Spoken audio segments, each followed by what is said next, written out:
Unrest in Cuba continuing to grow tonight after the death of a protester. For days now, thousands have gathered for demonstrations over food shortages, high prices, and other grievances with the Cuban government. In response, officials enacted an internet blackout, making it harder to know exactly what's going on during clashes with police. Meanwhile, demands are growing in Washington as lawmakers are pushing for President Biden to step up for democracy and human rights. That will obviously have an impact on how we proceed. So we will see how things develop in the days ahead and develop our policy responses accordingly. We don't want to do it as one-offs. We want to look at it as we have been with a comprehensive approach in mind. At this time, Cuban authorities said at least 100 people are either arrested or missing. And this hit close to home for me and for many other people here in Middle Georgia of families with Cuban descent. One Warner Robins resident has been glued to her phone for updates on her friends who are suffering in Cuba. I had the chance to chat with her tonight as she asked for local representatives to get involved. It's a hellhole. That's how Warner Robins resident Flora Palma describes what's been happening to Cuba and its people for decades. We have a beautiful island, 700 miles of beautiful island, and it's just a shame. It's just a shame what has happened there. For 62 years, how much longer these people can wait?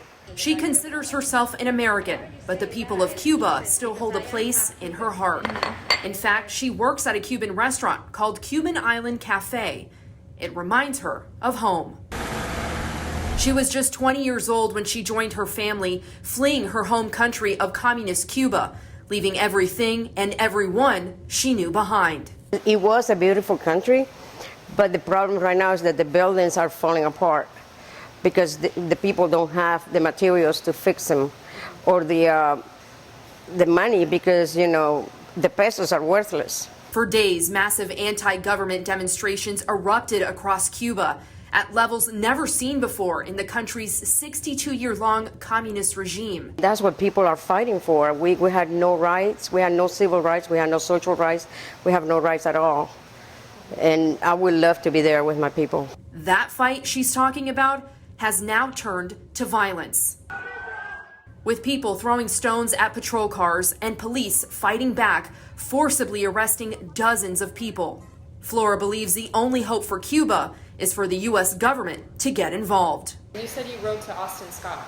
Yes, I did. Here. Yes, I did. Have you heard back from him? Not yet. While Austin Scott didn't get back to Flora, Scott did release a statement on Twitter that he stands with the Cuban people. But Flora says the people of Cuba need more. So I tell President Biden, get on with it, honey. We have to do something about it. The Biden administration warned the Cuban government not to crack down on the protesters. The United States stands firmly with the people of Cuba as they assert their universal rights. And we call on the government of Cuba to refrain from violence, their attempts to silence the voice of the people of Cuba. Flora plans to continue putting pressure on local leaders, and she hopes Middle Georgians will join her in fighting for those without a voice. I just want to free my people.